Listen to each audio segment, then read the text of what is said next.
සම්මා සම්බුදු සරණයි. ශ්‍රී බුද්ධ වර්ෂ 2564ක් වූ වෙසක් මස අව 9ක නම් තිතිලත් ශනි දින හෙවත් ව්‍යවහාරික වර්ෂ 2020ක් වූ මැයි මස 16 වන සෙනසුරාදා ශ්‍රී ලංකාවේ වේලාවෙන් සවස 7ක් වූ මේ මොහොතේදී Zoom යෙදවුම හරහා අන්තර්ජාලය ඔස්සේ සජීවීව ලෝකේ පුරා වාසය කරන ඔබ සෑම සියලු දෙනාම එක් රැස්ව සිටිනුයේ ලෞතුරා සම්මා සම්බුදුරජාණන් වහන්සේ හරියටම මීට වර්ෂ 2609කුත් දින 9කට මත්තෙන් සපරිවාර මාර පරාජය කරමින් සම්මා සම්බුද්ධත්වයට පත්වන මොහොතේදී අවබෝධ කළා වූ ඒ උතුම් ශ්‍රී සද්ධර්මය අවබෝධ කරගන්නට ඉගෙන කියා ගන්නට එය ජීවිතයට ළඟා කර ගැනීමෙන් ජීවිතයේ සදාතනික සැනසීම උදා කර ගැනීම සඳහායි මේ උතුම් වැඩපිළිවෙලට එකතු වෙලා සිටින්නේ. ඉතින් මේ වැඩසටහනේ අද සිව්වන දිනය පෞරාණික තේරවාදය ත්‍රිපිටක අධ්‍යයන වැඩපිළිවෙල ඔස්සේ පසුගිය සති 3ක කාලයක් තිස්සේ අපගේ ආචාර්යෝත්තම ගෞරවනීය ස්වාමීන්ද්‍රයාණන් වහන්සේ විසින් අභිධර්මය හඳුන්වා දීමත් ඒ වගේම සතර පරමාර්ථ ධර්ම හඳුන්වා දීමත් සිදු කරන්නට යෙදුණා. අද දවසේ පාඩම් මාලාවෙන් නව පරිච්ඡේදයක් ආරම්භ කරමින් ඒ එක් එක් පරමාර්ථ ධර්මයේ විග්‍රහ කරන්න ආරම්භ වන බොහෝමත්ම සුවිශේෂී පාඩමක් ආරම්භ කරන්නටයි යෙදෙන්නේ. ඉතින් ඒ උතුම් ශ්‍රී සද්ධර්මයේ ඉගෙන ගන්නා වූ මහත් අභිලාෂයෙන් සංසාරය පුරාවටත් මේ ධර්මය ඉගෙන කියා ගන්නට කැමැත්ත ඇතිව එය පුහුණු කරගෙන පැමිණි පිරිසක්මයි ඒකාන්තයෙන් අපගේ විශ්වාසය අනුව අදත් මේ රැස් වෙලා සිටින්නේ. ගෞරවනීය ස්වාමීන් වහන්සේ අද මේ බොහොම ඕනෑ කමින් මේ රැස් වෙලා සිටින පිරිසට මේ උතුම් වූ ශ්‍රී සද්ධර්මය ඉගෙන කියා ගන්න අභිලාෂයෙන් කැමැත්තෙන් පසුන මේ පිරිසට මේ උතුම් ධර්මයේ උගන්වමින් ගැටළු නිරාකරණය කරවමින් අපව ධර්මයේ හික්මවීම උදෙසා අපගේ ගෞරවනීය ආරාධනය පිළි අරගනිමින් අද දවසේ මේ උතුම් ධම්සභා මණ්ඩපයට මහ කරුණාවෙන් වැඩමවා වදාරන්නට යෙදුණු අපගේ ගෞරවනීය ආචාර්යෝත්තමයන් වහන්සේ මහනුවර අම්පිටිය උඩගම චිත්ත විවේකාශ්‍රමාධිපති නම කියන්නට අවසරයි විනයාචාර්ය පූජනීය ගලේවල ඥානදසනාභිධාන ස්වාමීන්ද්‍රයාණන් වහන්සේව මේ උතුම් ධම්සභා මණ්ඩපයට අපි පාද නමස්කාර පූර්වක පිළිගනු ලබනවා. මේ පසුගිය වැඩසටහන් මාලාවේදී සහභාගී වූ ඔබ සෑම සියලු දෙනාගේම අදහස් හා යෝජනාද සැලකිල්ලට ගනිමින් අද දින සිට මෙම වැඩසටහන පෙළ ගැස්වෙන පිළිවෙල නව ක්‍රමවේදයක් යටතේ පෙළ ගස්සන්නට අපි තීරණය කරන්නට යෙදුණා. ඒ වගේම බලාපොරොත්තු වෙනවා. ඒ කාරණත් මම කෙටියෙන් මතක් කරන්නට කැමතියි. වැඩසටහන ආරම්භ කරන්නට මත්තෙන් අපි සුපුරුදු පරිදි ගෞරවනීය ස්වාමින් වහන්සේ වන්දනා කරමින් මේ වැඩසටහන ආරම්භ කරන්නට යෙදෙනවා. ඉන් අනතුරුව අභිධර්ම පාඩම උගන්වන්නට යෙදෙනවා. ඉන් අනතුරුව පාලි පාඩම ඉගන්වන්නට යෙදෙනවා. ඉන් පසුව අපි සුපුරුදු පරිදි මේ වැඩසටහන ගෞරවනීය සානසේ වන්දනා කිරීමෙන් පසුව අවසන් කරනවා. නමුත් ඇත්තටම පාඩම අවසන් වුණාට ඔබට අවශ්‍ය අය පිරිසට රැඳී සිටින්නට පුළුවන්. ඉන් අනතුරුව විනාඩි 15ක කාලයක් තිබෙනවා ගෞරවනීය ස්වාමීන් වහන්සේද වැඩ හිඳිමින් ඔබට අවශ්‍ය ප්‍රශ්න සාකච්ඡා කරන්නට. විශේෂයෙන්ම මේ ආකාරයට වැඩසටහනේ පෙළ ගැස්ම අපි වෙනස් කරන්නට තීරණය කළේ අපි දන්නවා ඔබ සෑම සියලු දෙනාම ඊටාම කාර්යබහුල ජීවිත ගත කරන අතරේ ඔබට මේ වැඩසටහනට බොහොම අමාරුවෙන් අපහසුයෙන් කාලය වෙන් කරගන්නට යෙදෙන පිරිසක්. ඒ නිසාවෙන් මේ වැඩසටහන ඊටාම ඕනෑකමින් සහභාගී වෙන්නටත් අවශ්‍ය වෙනවා. නමුත් වැඩසටහන අවසානයේ ඔබට පුළුවන් අවශ්‍ය නම් වැඩසටහනින් ඉවත් වෙලා යන්න ප්‍රශ්න සාකච්ඡා කරන කොටස තුල ඔබට රැඳී සිටීමට අවශ්‍ය නැත්නම්. හැබැයි මේ ප්‍රශ්න සාකච්ඡාවේදී වැදගත් විශේෂයෙන් ඔබ දැනගත යුතු කාරණයක් සාකච්ඡා කරන්නට යෙදුනොත් අපේ ගෞරවනීය ස්වාමීන් වහන්සේ සිහිපත් කරන්නට යෙදුණා. උන්වහන්සේ මීළඟ සතියේ වැඩසටහනේදී ඒ කොටස නැවතත් වැඩසටහන තුලදී සාකච්ඡා කරන්නට බලාපොරොත්තු වෙන බව. ඒ නිසා එසේ ඉවත්ව යාමෙන් ඔබට කිසිම අගතියක් පාඩුවක් අසාධාරණයක් සිද්ධ වන්නේ නැහැ. අපි මේ කාරණේ මේ ආකාරයට පෙළගස්සන්නට තීරණය කරේ ඔබ සෑම සියලු දෙනාගේ පහසුවත් ඔබ සෑම සියලු දෙනාගේ යහපතත් සැලකිලට ගනිමින්. හොඳයි. එහෙමනම් මේ උතුම් ශ්‍රී සද්ධර්මයේ ඉගෙන ගන්නට ලෞතර බුදුරජාණන් වහන්සේගේ ඒ මහා කාරුණික බුදුහද මඩලින් ජනිතව මේ ලෝකයට වැඩමවා වදාළ ඒ උතුම් ශ්‍රී සද්ධර්ම දේශනාව තමන්ගේ ජීවිතයට සමීප කරගන්නට තමන්ගේ හද මඩලට සමීප කරගන්නට සූදානම්ව සිටින ඔබ අප සෑම සියලු දෙනාම එක්ව ගෞරවනීය ස්වාමින් වහන්සේ වන්දනා කරමින් මේ උතුම් ධම්සභා මණ්ඩපය මේ උතුම් තේරවාද ත්‍රිපිටක ධර්ම අධ්‍යයන පාඨමාලාවේ 9 වෙනි දිගහැරුම ආරම්භ කරන්නට සූදානම් වෙමු. සියලු දෙනාම ගෞරවනීය ස්වාමීන් වහන්සේ වන්දනා කරමු මාත් සමග. අවසරයි ස්වාමීන් වහන්සේ. ඕකාස වන්දාමි බන්තේ ඕකාස ద్వාරත්තයේන කතං සබ්බං අච්චයං කමතමේ බන්තේ අමාමි කමිතබ්බං සාදු ඕකාස කමාමි බන්තේ සුපත් වේවා සුපත් වේවා. හොඳයි අපි කවුරුත් নমස්කාර පාඨය කියමු. නමෝ තස්ස භගවතු අරහතෝ සම්මා සම්බුද්දස්ස නමෝ තස්ස භගවතු අරහතෝ සම්මා සම්බුද්දස්ස නමෝ තස්ස භගවතු අරහතෝ සම්මා සම්බුද්දස්ස. හොඳයි සෑම සියලු දෙනාටම තෙරුවන් සරණයි.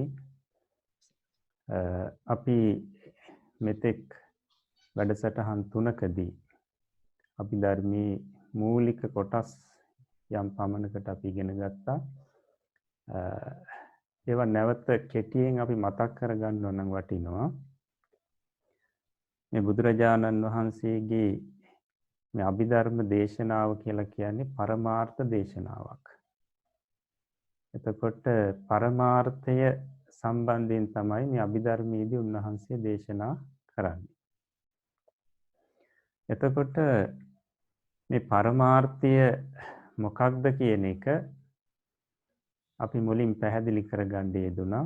එතකොට පරමාර්ථය හා ප්‍රඥප්තිය කියලා දෙකට බෙදලා අපිට ඇහෙන දේ තුලින් හෝ අපි කියවන දේ තුලින් හෝ එහෙමත් නැත්නම් අපි දකින දේ තුලින් අපේ සිතට දැනෙන දේට කියනවා අර්ථ කියලා.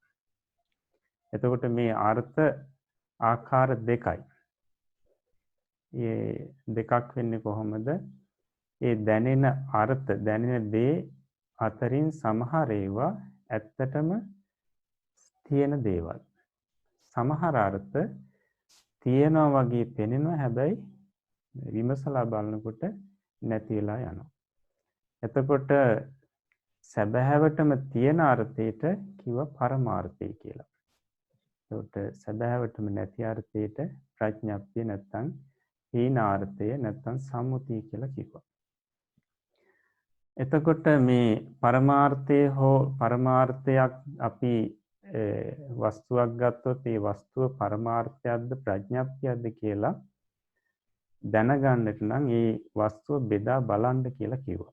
බෙදා බලනකොට අවසානයේදී බෙදිය නොහැකි తত্ত্বය බෙදිය නොහැකි දේ තමයි පරමාර්ථය බවට පත් වෙන්නේ. අපි යමක් තියනවා කියලා හිතාගෙන ඉන්නවා. නමුත් බෙදලා බලනකොට විමසලා බලනකොට ඒ ස්වરૂපේ නැති වෙලා යනවා. ඒවා ඔක්කොම ප්‍රඥප්ති හැටියටයි දක්වන්නේ.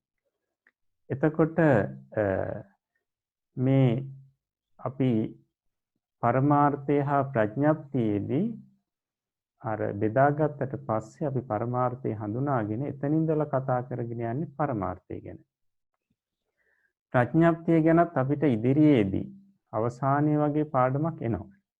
ඒකට ප්‍රඥප්තියත් කොටස් ගණනාවකින් යුක්තයි. එකත් පැහැදිලි කරලා දෙනවා ඒ අවසානයේදී. නමුත් දැනට අපිට තියෙන්නේ මේ පරමාර්ථය ඔස්සේ මේ පාඩම ඉගෙන ගන්න. ඒකට මුලින්ම පැහැදිලි කරා පරමාර්ථයේ ආකාර 4යි කියලා. චිත්තය, චෛතසික, රූප, නිර්වාණ කියලා. ඒතර චිත්තය කියලා කිව්වේ මේ අරමුණු දැනීමට අපි කියන දැනීමට තමයි චිත්තය කියලා කිව්වේ. චෛතසික කියලා කිව්වේ මේ අරමුණු දැනීම කියන මේ ක්‍රියාවත් එක්ක මිශ්‍රව පහළ වෙන සෙසු ක්‍රියාවලට චෛතසික කියලා කිව්වා. ඊළඟට රූප. රූප කියලා කිව්වේ මේ සත්ත්ව ශරීර සහ බාහිර වස්තු සැකසීලා තියෙන මූල ධර්ම වලට. මූලික ධර්ම රාශියට තමයි රූප කියලා කිව්වේ. ඊළඟට නිර්වාණ. නිර්වාණ කියනකොට රාග ආදී කෙලෙස් ගිනි වලිනුත් ඒ වගේම ජාති ජරා මරණ ආදී ඒ දුක් ගිනි වලිනුත් තොර වුණු ශාන්ත සුඛ ස්වરૂපයට කිව්වා නිර්වාණී කියලා. නැත්නම් නිවන කියලා. එතකොට ඒ අතරටම මේ චිත්තය කියන්නේ එක පරමාර්ථ ධර්මයක්. චෛතසික කියනකොට චෛතසික 52ක් පැහැදිලි කරනවා. ඊළඟට රූප කියනකොට රූප 28ක්. නිර්වාණය කියනකොට එක පරමාර්ථ ධර්මයයි. එතකොට මේ සියල්ලම එකතු කරනකොට අපිට එනවා පරමාර්ථ ධර්ම 82ක්. පරමාර්ථ ධර්ම 82ක් එනවා. එතකොට පැහැදිලි කරා මේ පරමාර්ථ ධර්ම 82 තමයි මේ විශ්වයේ සියලුම දේවල මූලය කියලා. මේ 82කින් මේ පරමාර්ථ ධර්ම වලින් තමයි විකාශනය වෙලා මේ ලෝකේ අපිට සජීවී අජීවී එක එක ස්වરૂපේ වස්තුන් දැක ගන්න ලැබෙන්නේ. බෙදාගෙන මේවා සියල්ලම බෙදලා බලනකොට අවසාන ඉතුරු වෙන්නේ මේ සත්‍ය වශයෙන් තියෙන දේ හැටියට ධර්ම 82ක් විතරයි. එතකොට දැන් කෙනෙකුට ප්‍රශ්නයක් එන්න පුළුවන් මේ චෛතසික ඊට පස්සේ රූප දැන් චෛතසික 52යි රූප 28යි මේවා පැහැදිලි කරේ නැහැනේ මේවා නම් කිව්වේ නැහැනේ කියලා. ඒ නොකියන්න හේතුව දැනට එහෙම අපිට අවශ්‍ය නැහැ. දැනට ඒවා දැන ගැනීම අවශ්‍ය නැහැ. මොකද මේ පරමාර්ථ ධර්ම 4 කියලා ඊට පස්සේ සිත බෙදන්න පටන් ගන්නවා. සිත ගැන විස්තර කරනවා. සම්පූර්ණ විස්තර කරලා ඊට පස්සේ චෛතසික ගැන වෙනම පාඩම් තියෙනවා. ඊළඟට ඒක ඉවරනාට පස්සේ රූප ගැන. ඊළඟට නිර්වාණය ගැන. මේ විදිහට තමයි මේ පාඩම් විකාශනය වෙන්නේ. එතකොට අපිට ඉදිරියට හොඳට පැහැදිලි කරලා තියෙන පාඩම් සම්බන්ධයෙන් දැන් අපි බරක් ගන්න ඕනේ නැහැ. එතකොට නාම මාත්‍ර වශයෙන් මතක තියාගත්තාම ඇති. ඒ නිසා තමයි මම පැහැදිලි කරන්නේ නැත්තේ මේ අවස්ථාවේදී. එතකොට සමහරු නමුත් ප්‍රශ්න යොමු කරනවා මේ රූප සම්බන්ධයෙන් මම ඒවට වැඩි උත්තර දෙන්නේ නැහැ. මොකද එතකොට අර අහගෙන ඉන්න පිරිසට සමහර ලාවට ගැටලු ඇති වෙනවා. රූප ගැන විස්තර කරන්න ගියපුවාම ඊළඟට ඒවට සම්බන්ධ තියෙන තවත් දේවල් ගැන අහනවා. එතකොට අපි මේ ගලාගෙන යන පාඩම වෙනත් පැත්තකට යනවා. සමහරට සංකීර්ණ වෙන්න ගන්නවා මුලින්ම. ඒකට සංකීර්ණ වෙනකොට අර මේ අභිධර්මයේ ටිකක් හෝ ඉගෙනගෙන තියෙන පිරිසට ගැටලුවක් නැහැ. නමුත් ආධුනික පිරිසට ඒක ලොකු ප්‍රශ්නයක්. මුලින් මේගොල්ලන්ට අභිධර්මයේ ටිකක් නීරස වෙන්න ගන්නවා.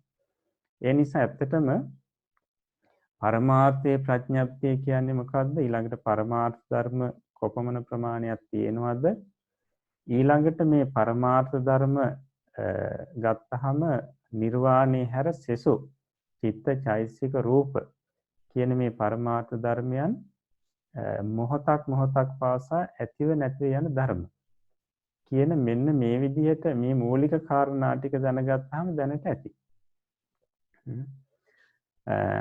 ඊට පස්සේ මම එදා පැහැදිලි කරා මේ මොකද්ද මේ පරමාර්ථ ධර්ම අපි කියවනේ 82ක් මේවල විකාශනයක් තමයි මේ විශ්වයේ තියෙන හැම දෙයක්ම කියලා.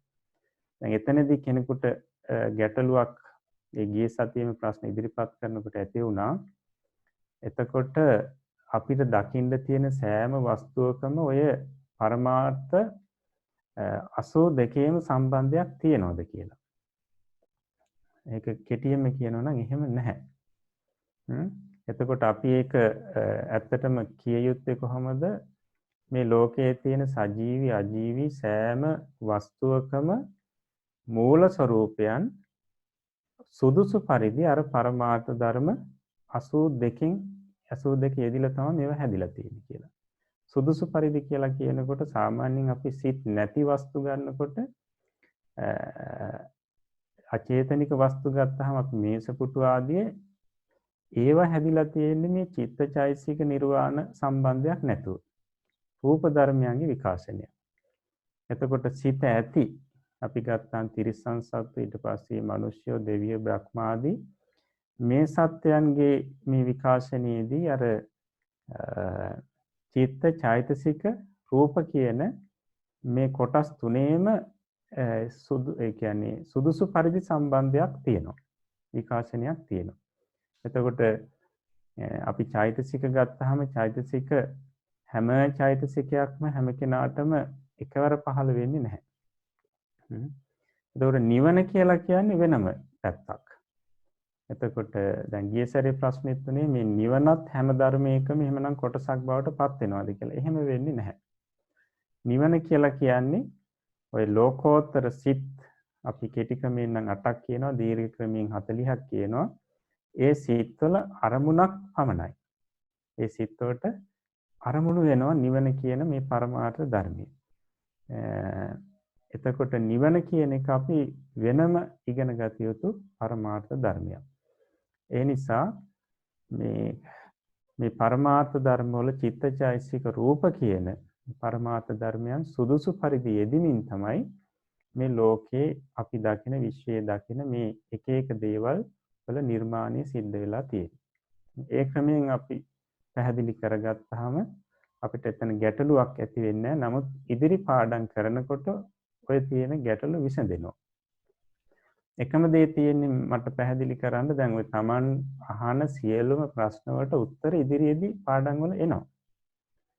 සියලුම ප්‍රශ්න වලට ඉදිරියේදී වෙනම පාඩම් තියෙනවා. ඒවලදී උත්තර Tamanට ලැබෙනවා. ඒ නිසා Taman කලබල වෙන්න අවශ්‍ය නැහැ. දැනට අපි මේ පාඩමින් කරන ටික Tamanට තේරෙනවා නම් ඇත්තට මේක ප්‍රමාණවත්. ඒක ප්‍රමාණවත් වෙනවා. එතකොට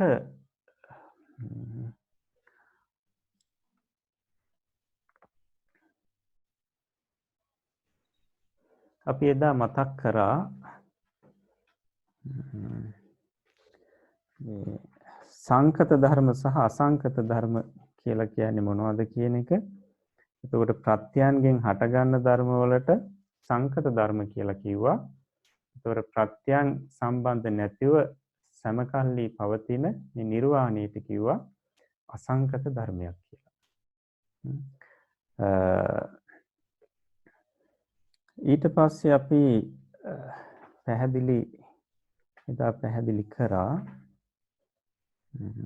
මොකද්ද මේ සිත ගැන විශේෂයෙන්ම බෙරයකට ගහනකොට වදින පහරින් වෙන වෙනම බෙරහඬ ඇති වෙනවා වගේ මේ ඉන්ද්‍රියවල අරමුණු ගැටෙනකොට ඇස කන නාසාදී මේ අරමුණු ගැටෙනකොට ඒව සම්බන්ධයෙන් වෙන වෙනම සිත් පහළ වෙනවා කියලා. වෙන වෙනම සිත් පහළ වෙනවා. එතකොට මේ සිත්වල ආයුෂය ඊටාම සුළු මොහොතයි. නැත්නම් බොහොම සුළු මොහොතක් තමයි එක සිතක් පවතින්නේ. ඒකට අපිට ඒක ඉදිරියට ඉගෙන ගන්න පුළුවන්. ඒ වගේම තමයි චෛතසික. චෛතසික ගැනත් අපි කිව්වේ සිත හා එකට යෙදෙනවා. සිත පහළ වෙනකොට චෛතසික පහළ වෙනවා. සිත නිරුද්ධ වෙනකොට චෛතසිකත් නිරුද්ධ වෙනවා. එහෙමනම් සිතේ ආයුෂයත් චෛතසික වල ආයුෂත් එක හා සමානයි. ඊට පස්සේ රූපවල හැබැයි ටිකක් වෙනස් මීට වඩා. චිත්ත මේ සිත් සහ චෛතසික වලට වඩා රූපයේ වැඩි කාලයක් පවතිනවා. ආයුෂය වැඩි රූපේ. එතකොට ඒ ටිකත් අපිට ඉදිරියේදී ඉගෙන ගන්න ලැබෙනවා. දැනට මතක තියාගන්න ඕනි මේ සිත කියලා කියන එක දීර්ඝ කාලයක් පවතින්නේ නැහැ. තාම සුළු මොහොතයි පවතින්නේ. අපිට ඉදිරියට ඉගෙන ගන්න ලැබෙනවා තප්පරයක් තුලත් මේ සිත පහළ වෙලා නිරුද්ධ වෙමින් සිත් පහළ වෙමින් නිරුද්ධ වෙමින් සමහර ලාවට සිත් ලක්ෂ කෝටි ගණනක් පහළ වෙන්න පුළුවන්. එච්චරට මේ සිතේ පහළ වීම නිරුද්ධ වීම වේගවත්. නැත්තම් එහෙම නැත්තම් සිතේ ආයුෂ එච්චරට අඩුයි. චෛතසිකවලත් එහෙමයි රූපේ ඊට වඩා ටිකක් පවතිනවා. හොඳයි. ඊළඟට අපිට අද තියෙන්නේ සිත බෙදෙන සැටි කියන පාඩම 4 වෙනි පාඩම. සිත බෙදෙන සැටි කියන 4 වෙනි පාඩම අපිට තියෙන්නේ. එදා අපි මේක කියවුවද? කිව්වේ නෑ සන්නාස. හොඳයි. කියන්නකෝ පාඩම. අවසරයි සන්නාස.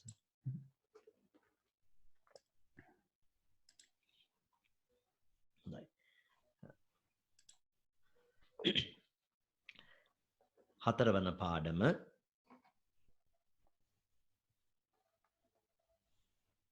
පොඩ්ඩක් වෙලා දෙන්න මට. සිත බෙදෙන සැටි.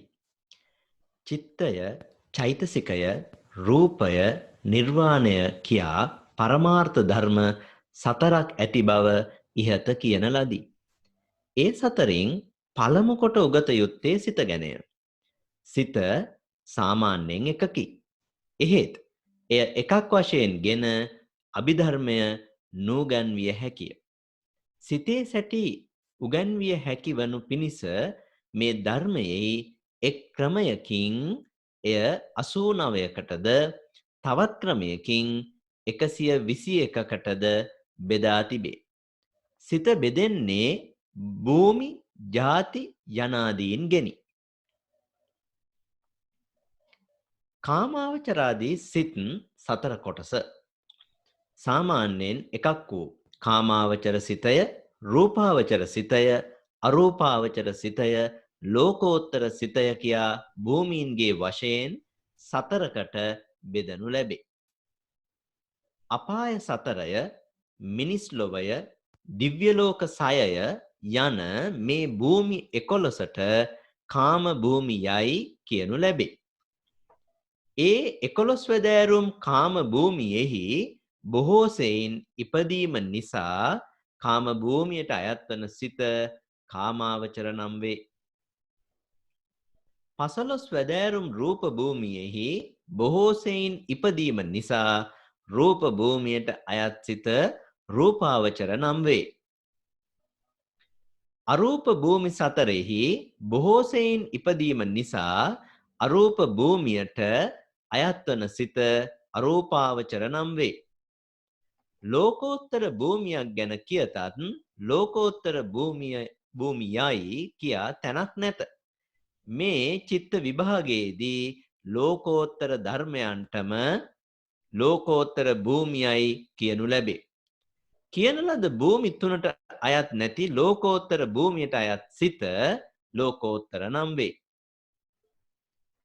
ඇතැම් කාමාවචර සිත් රූපාරූප භූමීන් හිද ඇතිවේ. එසේම ඇතැම් රූපාවචර අරූපාවචර සිත් කාමාවචර භූමියෙහිද ඇතිවේ. මේ සිත්වලට කාමාවචරාදී නම් දී තිබෙන්නේ බොහෝ සෙයින් ඒ භූමිවල ඇතිවීම සලකාගෙනය. කාමාවචර සිතක් රූපාරූප භූමිවල ඇතිවන කල්හිද එයට කාමාවචර යන නමම කියනු ලැබේ. රූපාවචර අරූපාවචර සිත් කාම භූමියේ ඇතිවන කල්හිද ඒවාට රූපාවචර අරූපාවචර යන නම් කියනු ලැබේ. ලෝකෝත්තර සිත් ඇතිවන්නේද කාම, රූප, අරූප යන භූමි තුනෙහිමය. එහෙත් ඒ සිත් ඒ භූමිවලට අයත් නොවන බැවින් ඒවාට ලෝකෝත්තර යන නාමයම ව්‍යවහාර කරනු ලැබේ. කාමාවචර සිත යන්නෙහි තේරුම බොහෝ සෙයින් කාම ලෝකයෙහි උපදනා සිතය යනුයි. රූපාවචර සිත යන්නෙහි තේරුම බොහෝ සෙයින් රූප ලෝකයෙහි උපදනා සිත යනුයි. අරූපාවචර සිත යන්නෙහි තේරුම බොහෝ සෙයින් අරූප ලෝකයෙහි උපදනා සිත යනුයි. ලෝකෝත්තර සිත යන්නෙහි තේරුම ලෝකය ඉක්මවන්නා වූද ලෝකය ඉක්ම සිටියා වූද සිත යනුයි. කාමාවචර සිත් තවත් ක්‍රමවලින් බෙදනු ලැබේ. බෙදෙන ක්‍රම ඒ තැන්වලදී දැනගත හැකි වනු ඇත. එසේ බෙදූ කල්හි කාමාවචර සිත් සිව් 50ක් වේ. රූපාවචර සිත් 15ක් වේ. අරූපාවචර සිත් 12ක් වේ. ලෝකෝත්තර සිත් කෙටි ක්‍රමයෙන් 8ක්ද විස්තාර ක්‍රමයෙන් 40ක්ද වේ. සියල්ල එකතු කළ කල්හි කෙටි ක්‍රමයෙන් 89ක් වේ. විස්තාර ක්‍රමයෙන් 121ක් වේ. හොඳයි. එතකොට දැන් මෙතන පාඩමේ නම තමයි සිත බෙදෙන සැටි. සිත බෙදෙන සැටි. එතකොට දැන් අපි ඉගෙන ගත්තා පරමාර්ථ ධර්ම මූලික වශයෙන් 4යි. ඊට පස්සේ චෛතසික 52ක් වෙනකොට රූප 28ක් වෙනකොට සියල්ල 82ක් බවට පත් වෙනවා. එතකොට මේ 82 අතරින් එක පරමාර්ථයක් තමයි චිත්තය කියලා කියන්නේ. නැත්නම් සිත කියලා කියන්නේ. එතකොට මේ අභිධර්මයේ අපි ඉගෙන ගන්නකොට මේ සිත එකක් හැටියට මේ තනි පරමාර්ථයේ හැටියට අරගෙන අපිට අභිධර්ම ඉගෙන ගන්න අමාරුයි. ඒ නිසා අපි චෛතසිකයන් මිශ්‍ර වුණු සිත චෛතසිකයන් එක්ක මිශ්‍ර වුණු අවස්ථාවන් අරගෙන තමයි මේ සිත ගැන අපිට ඉගෙන ගන්න තියෙන්නේ. දැන් මතක ඇති චෛතසික ගැන පැහැදිලි කරනකොට කිව්වා මේ සිතක් නැතිව ඉපදිය හැකි සම්පූර්ණයෙන්ම චෛතසිකයන්ගෙන් තොරව ඉපදීමේ ශක්තියක් සිතටද නැත. එතකොට චෛතසිකයන්ගෙන් වෙන වෙලා චෛතසිකයන්ගේ සම්බන්ධයක් නැතුව සිතට තනියම උපදින්න බෑ කොයිම මොහොතකදීවත්. දැන් අපි මේ පරමාර්ථ සියලුම දේවල් බෙදාගෙන යනකොට අපිට අවසානයේ මුණ ගැහෙන්නේ පරමාර්ථ ධර්ම 82යි. ඒකට 82කින් එකක් තමයි සිත කියලා කියන්නේ. එතකොට මේ සිත නිරන්තරයෙන් පහළ වෙන්නේ චෛතසිකයන් එක්ක. ඒකනේ කිව්වේ සිත පහළ වෙනකොටම චෛතසිකත් ඒත් එක්ක පහළ වෙනවා. සිත නිරුද්ධ වෙනකොටම චෛතසිකත් නිරුද්ධ වෙනවා. අනිත් පැත්තෙන් කියනවා නම් චෛතසිකයන් එක්කම තමයි සිත පහළ වෙන්නේ. චෛතසිකයන් නිරුද්ධ වෙනකොටම තමයි සිතත් නිරුද්ධ වෙන්නේ. එතකොට මේ දෙක එකට සම්බන්ධයි. මේ සම්බන්ධය නැතුව සිතට පහළ වෙන්නත් බෑ. චෛතසික වලට පහළ වෙන්නත් බෑ. හැබැයි සිතට පහළ වෙන්න සියලුම චෛතසික අවශ්‍ය නැහැ. චෛතසික 52ම අවශ්‍ය නැහැ. ඒකට ආම වශයෙන් චෛතසික 7ක්වත් තියෙන්න ඕනි සිතකට පහළ වෙන්න. එතකොට අපි එදත් මතක් කරා චෛතසික 7ක් එක්ක සිත් පහළ වෙනවා. එහෙම නැත්නම් චෛතසික 10ක් එක්ක 11ක් එක්ක 17ක් 19ක් අවසාන 36ක්. ඒ විදිහට මේ චෛතසිකයන් එක්ක මිශ්‍රව තමයි සිත පහළ වෙන්නේ. එහෙමනම් අපි සිත ගැන ඉගෙන ගන්නකොට අපිට ඉගෙන ගන්න වෙන්නේ මේ චෛතසික හා මිශ්‍ර වුණු මේ සිත සම්බන්ධයෙන්. එතකොට සිත් ඊළඟට සිත් බෙදන්නේ මේ චෛතසිකයන් එක්ක මිශ්‍ර වුණු සිත අරගෙනමයි. ඒ නිසායි මේක පැහැදිලි කරන්නේ මේ සිත අපිට ඉගෙන ගන්න තියෙන්නේ මෙතනින් එහාට අපිට සිත ගැන හදාරන්න තියෙන්නේ මේ චෛතසික හා මිශ්‍ර වුණු සිත අරගෙනයි. එතකොට සිත බෙදෙන සැටි කියන මාතෘකාව යටතේ පැහැදිලි කරනවා චිත්ත චෛතසික රූප නිර්වාණය කියා පරමාර්ථ ධර්ම 4ක් ඇති බව ඉහත කියන ලදී. ඒ 4න් පළමු කොට උගත යුත්තේ සිත ගැන. සිත සාමාන්‍යයෙන් එකකි. එහෙත් ඒ එකක් වශයෙන්ගෙන අභිධර්මයේ නොගැන්විය හැකියි. සිත එකක් විදිහට අරගෙන අභිධර්මයේ උගන්වන්න බෑ. සිතේ සැටි උගන්විය හැකි වනු පිණිස මේ ධර්මයේ එක් ක්‍රමයකින් 89කටද තවත් ක්‍රමයකින් 121කටද බෙදා මේ සිත බෙදලා තියෙනවා. එතකොට මේ සිත ගැන ඉගැන්වීම සඳහා එක ක්‍රමයකින් සිත 89කට බෙදලා පැහැදිලි කරනවා. තවත් ක්‍රමයකින් නැත්නම් විස්තර ක්‍රමයෙන් සිත 121කට නැත්නම් සිත 121ක් වශයෙන් දක්වලා උගන්වනවා. එතකොට අපි ඔය ක්‍රම දෙකටම ඉගෙන ගන්නවා ඉදිරියේදී. ක්‍රම දෙකටම පැහැදිලි කර ගන්නවා. එතකොට පැහැදිලි කරනවා සිත බෙදෙන්නේ භූමි ಜಾති අනාදීන් ගෙනි. සිත බෙදෙන්නේ භූමි වශයෙන්, ಜಾති වශයෙන්, ඒ වගේම තව තියෙනවා කුසල ඊට පස්සේ විපාක ආදී ඒ ක්‍රමයට මෙන්න මේකට අනුව මේ ක්‍රම වලින් තමයි සිත බෙදෙන්නේ. ඒකට අපිට මුලින්ම අද ඉගෙන ගන්න තියෙන්නේ භූමි වශයෙන් සිත බෙදෙන හැටි. භූමි වලට අනුරූපීව සිත බෙදෙන හැටි. එතකොට දැන් මෙතන ඉඳලා මේ සිත් සම්බන්ධයෙන් විස්තර කරනකොට දැනගන්න ඕනි මේ කියන්නේ චෛතසික හා මිශ්‍ර වුණු සිත් ගැනයි මේ. ඒකට මුලින් අපි පරමාර්ථ 82 ගන්නකොට චිත්තය කියලා කිව්වේ මේ පිරිසිදු සිත. චෛතසිකයන්ගේ මිශ්‍ර නොවුණු සිත ගැනයි ඒ කතා කරේ. දැන් මෙතන ඉඳලා කතා කරන්නේ චෛතසිකයන් හා මිශ්‍ර වුණු සිත් සම්බන්ධවයි. එතකොට එක එක සිතක් එක්ක මිශ්‍ර වෙන චෛතසික මොනවද? ගාන කීයද? ඒ ඔක්කොම ඉදිරියට පැහැදිලි කරනවා. ඉදිරියේ වෙනම පාඩම් ඒවට තියෙනවා. හොඳයි. එතකොට දැන් භූමියක් කියලා කියන්නේ මොකද්ද? සත්‍යය උපදින තැන්. සත්‍යය උපදින තැන් වලට තමයි භූමි කියලා කියන්නේ. එතකොට එබඳු භූමි කීපයක් මෙතනදී පැහැදිලි කරනවා. දැන් ඊට පස්සේ මෙතනදී තියෙනවා කාමාවචර ආදී සිත් 4 කොටස කියලා. ඒකට මුලින්ම සිත කොටස් 4කට බෙදෙනවා. සිත කොටස් 4කින් බෙදලා දක්වනවා.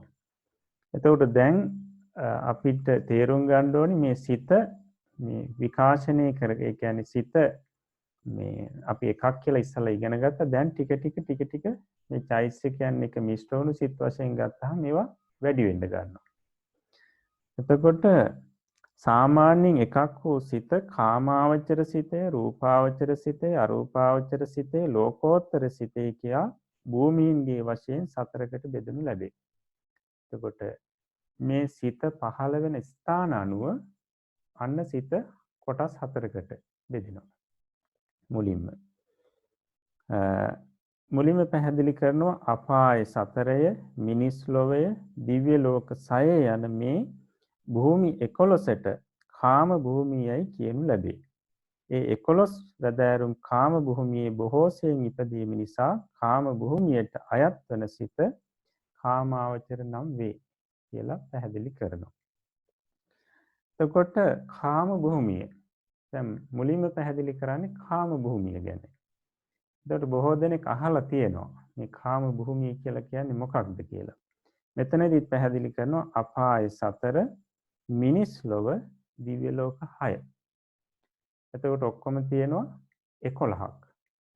මෙන්න මේ 11ට තමයි කාම භූමිය කියලා කියන්නේ.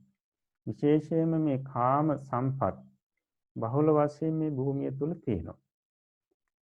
හොඳයි. එතකොට මේ අපාය 4 මොකක්ද? දිව්‍ය ලෝක 6 මොකක්ද කියන එක ගොඩක් දෙනෙක් දන්නවා. නමුත් අපි ඒක මේ වෙලාවේදී පැහැදිලි කරලා දෙන්නට ඕනි. ඒක අපිට පෙන්වන්න පුළුවන් නම් හොඳයි දැන්. හොඳයි අවසරයි.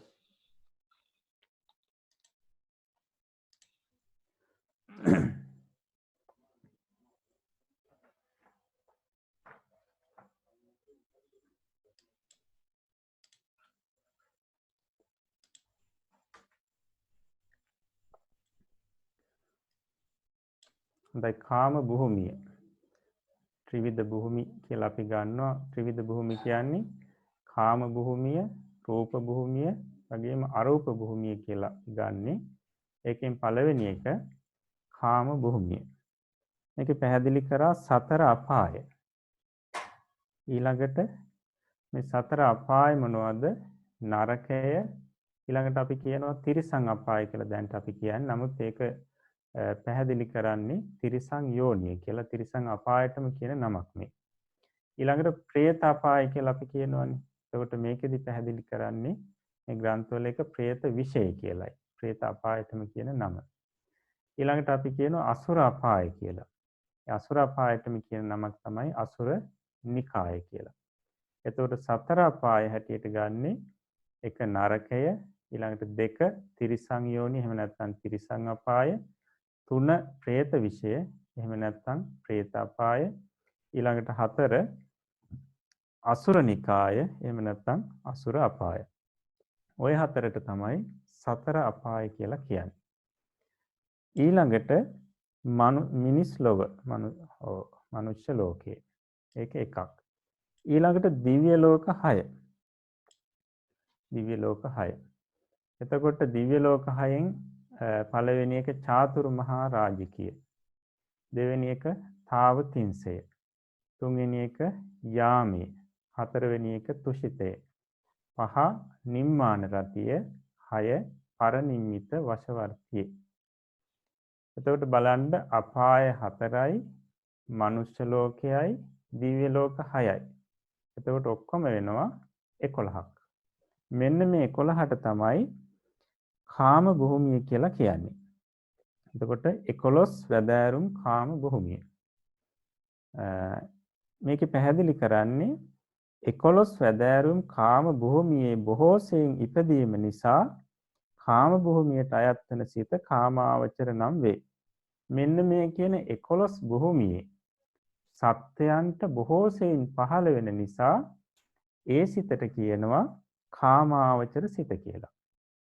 මේ කාම භූමිය 11 සත්‍යයන්ට බොහෝ සෙයින් වැඩි වශයෙන්ම පහළ වෙන සිතට කියනවා කාමාවචර සිත. නැත්නම් මේ කාම ලෝකයට අයිති සිත කියන අර්ථයෙන් කාමාවචර සිත කියලා කියනවා. එතකොට බලන්න සිත ඔන්න මුලින්ම බෙදුණා කාමාවචර සිත කියලා. ඊළඟට පැහැදිලි කරන්නේ 15 වැදෑරුම් රූප භූමියේ බොහෝ සෙයින් ඉපදීම නිසා රූප භූමියට අයත් සිත රූපාවචර නම් වේ. එතකොට 15 වැදෑරුම් රූප භූමියේ බොහෝ සෙයින් ඉපදෙන නිසා ඒ රූප භූමියට අයිති සිතට කියනවා රූපාවචර සිත කියලා. හොඳයි. එතකොට මේ 15 වැදෑරුම් රූප භූමිය කියන්නේ මොකක්ද කියලාත් අපි බලන්න ඕනේ. හොඳයි.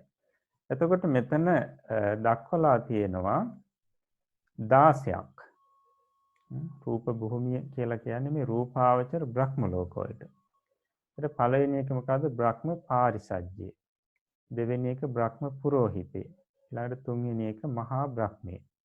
ඊළඟට පරිත්තාභය, අප්පමානාභය, ආභස්සරේ. ඊළඟට පරිත්ත සුභය, අප්පමාන සුභය, සුභකින්නකේ. ඊළඟට වේහප්පලේ. ඊළඟට අසඤ්ඤ සත්ත්වය. ඊළඟට අවිහෙය, අතප්පය, සුදස්සය, සුදස්සිය. ඊළඟට අකනිත්තේ. එතකොට දැන් මෙතනදී තියෙනවා 16ක්. නමුත් දැන් රූප භූමියට අයිති ඔය 16ම. රූප භූමියට ඔය 16ම අයිති. ඒකට 16 වැදෑරුම් රූප භූමිය කියලා අපි කියන්නේ. හැබැයි මෙතනදී පැහැදිලි කරන්නේ 15 වැදෑරුම් රූප භූමියේ. 15 වැදෑරුම් කියන්නේ 15ක් වූ රූප භූමියේ බොහෝ සෙයින් ඉපදෙන නිසා මේ සිතට කියනවා රූපාවචර සිත කියලා. එතකොට මේකේ දකින්නවා මේ 11 වෙනි අංකයේ යටතේ තියෙන අසඤ්ඤ සත්‍යය කියන මේක කහ පාටින් පාට කරලා තියෙනවා. එතකොට මේක වෙන් කරන්න මේ විදිහට පාට කරලා වෙන් කරන්න හේතුව තමයි මේ රූපාවචර සිත් පහළ වෙන භූමි ගත්තාම මේ අසඤ්ඤ සත්‍යය කියන එක මෙතනින් අයින් වෙනවා. ඊට හේතුව තමයි මේ අසඤ්ඤ සත්‍යය කියන බ්‍රහ්ම ලෝකයේ සිත පහළ වෙන්නේ නැහැ. සිත හෝ චෛතසික පහළ වෙන්නේ නැහැ. ඒකට රූපයක් පමණයි තියෙන්නේ. ඒ නිසා අපිට මේ කාමාවචර සිත මේ රූපාවචර සිත පහළ වෙන තැන් හැටියට ගන්නකොට අපිට අසඤ්ඤ සත්‍යය කියන බ්‍රහ්ම ලෝකය අයින් කරන්න වෙනවා. ඒකට ඒක අයින් කරලා ගත්තාම අපිට එනවා 15ක්. එතකොට ඒ 15 තමයි මෙතන මේ අදහස් කරේ 15 වැදෑරුම් රූප භූමියේ බොහෝ සෙයින් ඉපදීම නිසා රූප භූමියට අයිති සිත රූපාවචර සිත කියලා මේ පැහැදිලි කරේ මේ අසඤ්ඤ සත්‍යය හැර ඔන්න ඔය හේතුව නිසා. එහෙම නැත්නම් අපි රූපාවචර බ්‍රහ්ම ලෝක අපි මේවට කියන්නේ රූපාවචර බ්‍රහ්ම ලෝක කියලා.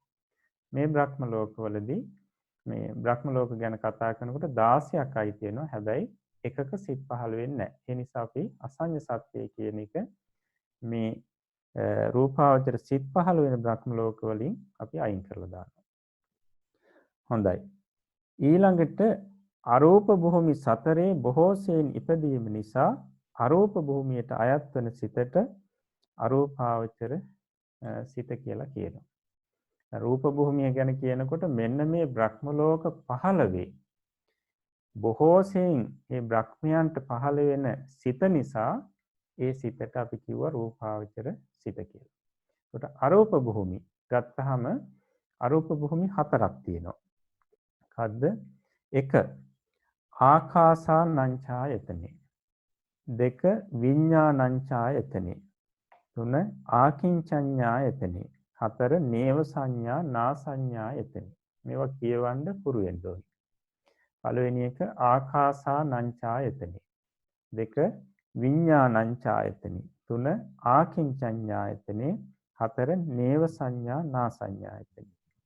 මේ අරූප භූමි කියන්නේ හේතුව තමයි අපි අර කියවනේ පරමාර්ථ ධර්ම වල රූප 28ක් රූපේ යටතේ රූප 28ක් කිව්වා. මේ රූප 28න් එකක්වත් මේ කියන අරූපාවචර භූමි හතරේ පහළ වෙන්නේ නැහැ. ඒකට චිත්ත චෛතසික විශේෂයෙන්ම චිත්ත චෛතසික කියන ධර්ම තමයි පහළ වෙන්නේ. ඒකට එහෙම නැත්නම් අපි කියන්නේ සිත්. එතකොට මේ කියන අරූප භූමියේ සතරේ ඉන්න ඒ බ්‍රහ්මයන්ට බොහෝසෙයින් පහළ වෙන සිතට කියනවා අරූපාවචර සිත කියලා. එතකොට මේ හතරට කියන්නේ අපි අරූපාවචර බ්‍රහ්ම ලෝක කියලා. අරූපාවචර බ්‍රහ්ම ලෝක. මේ බ්‍රහ්ම ලෝකවල උපදින සත්වයන්ට චිත්තචෛතසික පමණයි පහළ වෙන්නේ. රූප පහළ වෙන්නේ නැහැ. එතකොට ඒ බ්‍රහ්මයන්ට බොහෝසෙයින් පහළ වෙන සිතට කිව්වා අරූපාවචර සිත කියලා. හොඳයි. ඊළඟට ලෝකෝත්තර සිත ගැන පැහැදිලි කරන්නේ. ලෝකෝත්තර භූමියක් ගැන කියතත් ලෝකෝත්තර භූමියයි කියා තැනක් නැත.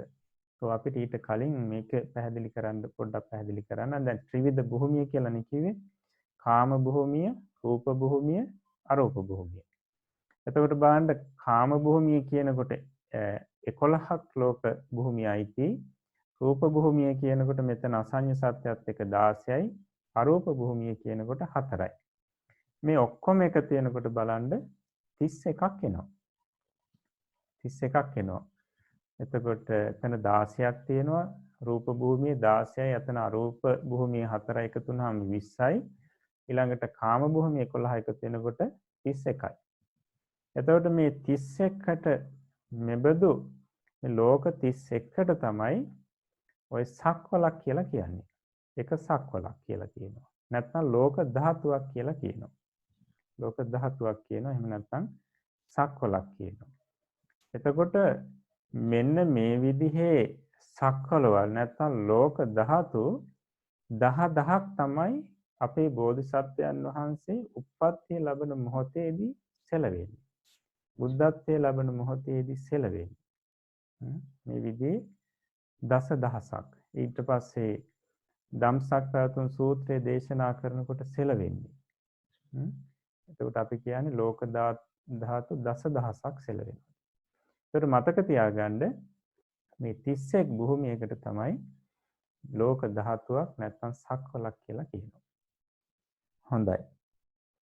ඊළඟට ලෝකෝත්තර භූමියක් ගැන කියතත් ලෝකෝත්තර භූමි යයි කියා තැනක් නැත. දැන් බලන්න ත්‍රිවිධ භූමි කිව්වට මෙතන ලෝකෝත්තර භූමිය කියලා එකක් ආවේ නැහැ. ඊට හේතුව තමයි ලෝකෝත්තර භූමි කියලා තැනක් නැහැ විශේෂයෙන්. මේ චිත්ත විභාගයේදී ලෝකෝත්තර ධර්මයන්ටම ලෝකෝත්තර භූමියයි කියනු ලැබේ. එතකොට මේ සිත් බෙදීමේදී චිත්ත විභාගය කියලා කියන්නේ මේ සිත් බෙදා දැක්වීමේදී ලෝකෝත්තර ධර්මවලටම තමයි ලෝකෝත්තර භූමිය කියලා කියන්නේ කියලා පැහැදිලි කරනවා. වෙනම ස්ථානයක් නෙවෙයි ලෝකෝත්තර ධර්මවලටම විශේෂ නමක් යොදනවා ලෝකෝත්තර භූමිය කියලා. ලෝකෝත්තර ධර්ම කියලා කියන්නේ ලෝකෝත්තර සිත්. එතකොට කියන ලද භූමි තුනට අයත් නැති ලෝකෝත්තර භූමියට අයත් සිත ලෝකෝත්තර නම් වේ. එතකොට මුලින් කියපු කාම භූමියටවත් රූප භූමියටවත් අරූප භූමියටවත් අයිති නැති මේ ලෝකෝත්තර භූමියට අයිති සිතට කියනවා ලෝකෝත්තර සිත කියලා. නැත්නම් ලෝකෝත්තර ධර්මයන්ටම අයිති සිතට කියනවා ලෝකෝත්තර සිත කියලා. මොකද මේ ලෝකෝත්තර සිත මේ භූමි තුනට අයිති නැහැ. මේ ලෝකෝත්තර සිතට කාමාවචර සිත කියන්නවත් රූපාවචර සිත කියන්නවත් අරූපාවචර සිත කියන්නවත් බෑ. ලෝකෝත්තර සිත කියන එකේ අර්ථය අපිට ඉදිරියේදී මුණ ගැහෙනවා. ලෝකේ ඉක්මවන්නා වූද ලෝකේ ඉක්ම සිටියා වූද සිතට තමයි ලෝකෝත්තර සිත කියලා කියන්නේ. එතකොට මේ කාම ලෝකේ රූප ලෝකේ අරූප ලෝකේ නැත්නම් කාම භූමිය රූප භූමිය අරූප භූමිය කියන මේ ත්‍රිවිධ භූමිය ඉක්මවන මේ භූමි තුනම ඉක්මවන සිතට තමයි නැත්නම් මේ භූමි තුනෙන් සත්‍ය නිදහස් කරන සිතට තමයි ලෝකෝත්තර සිත කියලා කියන්නේ. එතකොට අපි දන්නවා ලෝකෝත්තර මේ සිත් පහල කරගත්තට පස්සේ සංසාරේ ඉපදෙන ප්‍රමාණය අඩු වෙනවා. ඒක රහත් වෙනකොට නැවත මේ පිරිනුවන් පෑමෙන් පස්සේ ආය උපදින්නෙම නැහැ. අන්න බලන්න ලෝකයෙන් එතර කරනවා. ඒ නිසා මේ සිත් වලට කියනවා ලෝකෝත්තර සිත් කියලා. දැන් එතකොට අපිට පැහැදිලි කාමාවචර සිත, රූපාවචර සිත, අරූපාවචර සිත, ලෝකෝත්තර සිත. එතකොට කාම භූමියේ බොහෝ සෙයින් පහළ වෙන සිතට කිව්වා කාමාවචර සිත කියලා. රූප භූමියේ බොහෝ සෙයින් පහළ වෙන සිතට කිව්වා රූපාවචර සිත කියලා. අරූප භූමියේ බොහෝ සෙයින් පහළ වෙන සිතට කිව්වා අරූපාවචර සිත කියලා. ලෝකෝත්තර භූමියේ බොහෝ සෙයින් පහළ වෙන සිතට කිව්වා ලෝකෝත්තර භූමියේ පහළ වෙන සිතට කිව්වා ලෝකෝත්තර සිත. ලෝකෝත්තර භූමියක් කියලා විශේෂ තැනක් නැහැ. ලෝකෝත්තර ධර්ම වලටමයි ලෝකෝත්තර භූමිය කිව්වේ. එතකොට මේ භූමි තුනට අයිති නැති ලෝකෝත්තර භූමියට අයිති සිතට කියනවා ලෝකෝත්තර සිත කියලා. හොඳයි. ඊට පස්සේ දැන් අපි දැන් මේක පැහැදිලි කරනකොට කියනවානේ මේ බොහෝ සෙයින් පහළ වෙන සිත කියලා. කිව්වනේ වචනය. බොහෝ සෙයින් පහළ වෙන සිත. ඇයි මේ බොහෝ සෙයින් පහළ වෙන සිත කියලා කියන්නේ හේතුව කියන එක පැහැදිලි කරනවා දැන්. ඇතම් කාමාවචර සිත් රූපාරූප භූමින් හිද ඇති වේ. දැන් අපි කාමාවචර සිත කිව්වේ කාම ලෝකයේ බොහෝ සෙයින් පහළ වෙන සිත. හැබැයි මේ සිත රූප ලෝකේ අරූප ලෝකේ පහළ වෙන්න පුළුවන් යම් යම් අවස්ථාවලදී. හැබැයි බොහෝ සෙයින් නෙවෙයි. යම් යම් අවස්ථාවලදී ඒ ලෝකවල ඉන්න බ්‍රහ්මයන්ටත් පහළ වෙන්න පුළුවන්. එසේම ඇතම් රූපාවචර අරූපාවචර සිත් කාමාවචර භූමියේද ඇතිවේ. ඒ වගේම තමයි මේ රූප ලෝකයේ බොහෝ සෙයින් පහළ වෙන රූපාවචර සිතත් අරූප ලෝකයේ බොහෝ සෙයින් පහළ වෙන අරූපාවචර සිතත් කාම ලෝකයේ යම් යම් අවස්ථාවලදී පහළ වෙන්න පුළුවන් සත්‍යයන්ට. කාම ලෝකේ ඉන්න සත්‍යයන්ට පහළ වෙන්න පුළුවන්. මේ සිත්වලට කාමාවචරාදී නන්දී තිබෙන්නේ බොහෝ සෙයින් ඒ භූමිවල ඇතිවීම සලකාගෙනයි. එතකොට මේ සිත්වලට කාමාවචර රූපාවචර අරූපාවචර ආදී නම් දුන්නේ ඇයි? ඒ ලෝකවලදී බොහෝ සෙයින් පහළ වීම නිමිති කරගෙන. නැත්තම් ඒ ලෝකයේ පමණක්ම පහළ වෙනවා කියන අර්ථයෙන් නෙවෙයි. කාම ලෝකේ වැඩි වශයෙන්ම පහළ වෙන සිතට කියනවා කාමාවචර සිත කියලා. හැබැයි මේ සිත රූප ලෝකේ අරූප ලෝකේ බ්‍රහ්මයන්ට පහළ වෙන්න පුළුවන්. යම් අවස්ථාවලදී පහළ වෙන්න පුළුවන්. හැබැයි බොහෝ සෙයින් නෙවෙයි. නිතරම නෙවෙයි. හොඳයි. කාමාවචර සිතක් රූපාරූප භූමිය වල ඇතිවන කල්හිද ඒට කාමාවචර යන නාමයෙන් කියනු ලැබේ. ඒකට කාමාවචර සිතක් කාම භූමියට අයිති සිතක් රූප භූමියේ හෝ අරූප භූමියේ ඉන්න බ්‍රහ්මයන්ට පහළ වුණොත් ඒ වෙලාවේදී අපි ඒ සිතට රූපාවචර සිත කියලා හෝ අරූපාවචර සිත කියලා කියන්නේ නැහැ. ඒ වෙලාවෙත් කියන්නේ එකට කාමාවචර සිතක් කියලාම තමයි. කාමාවචර සිතක් කියලාමයි කියන්නේ. රූපාවචර අරූපාවචර සිත් කාම භූමියේ ඇතිවෙන කල්හිද ඒවාට රූපාවචර අරූපාවචර යන නම්ද කියනු ලැබේ. ඒ වගේම තමයි මේ රූපාවචර අරූපාවචර සිත් කාම භූමියේ සත්‍යයන්ටත් යම් යම් වෙලාවට පහළ වෙනවා. අපි කියන්නේ ධ්‍යාන වඩන අවස්ථා කියලා. ධ්‍යාන වඩන අවස්ථාවලදී පහළ වෙන්නේ ওই රූපාවචර අරූපාවචර සිත්. එතකොට කාම භූමියේ ඉන්න සත්‍යයන්ට ඒවා පහළ වුණාට අපි කියන්නේ නැහැ ඒවට කාමාවචර සිත් කියලා. ඒවට කියන්නේ රූපාවචර අරූපාවචර සිත් කියලාමයි. ලෝකෝත්තර සිත් ඇතිවන්නේද කාම රූප අරූප යන භූමි තුනෙහිම.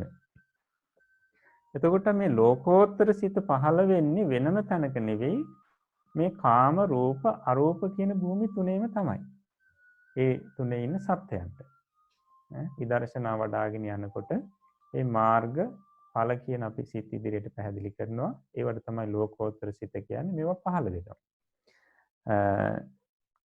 එහෙත් ඒ සිත් ඒ භූමි වලට අයත් නොවන බැවින් ඒවාට ලෝකෝත්තර යන නාමයෙන් ව්‍යවහාර කරනු ලැබේ. එතකොට කාම ලෝකේ සත්‍යයන්ට රූප ලෝකේ අරූප ලෝකේ සත්‍යයන්ට මේ ලෝකෝත්තර සිත පහළ වුණාට ඒ සිත ඒ ලෝක වලට අයිති නැහැ. ඉතින් ඒ නිසා තමයි ලෝකයෙන් ඈතර කරන ලෝකයෙන් ඈතර වී සිටින කියන මේ අර්ථයෙන් ඒ සිතට කියනවා ලෝකෝත්තර සිත කියලා. මොකද මේ ලෝක වලින් මේ සිත් පහළ වෙනකොට මේ ලෝක වලින් සත්‍ය ඈතර කරනවා. ඒ නිසා මේවා මේ භූමි තුනට අයිති සිත් හැටියට සලකන්නේ නැහැ. හැබැයි මතක තියාගන්න ඕනි මේ භූමි තුනේ ඉන්න සත්‍යයන්ට තමයි මේ සිත් පහළ වෙන්නේ.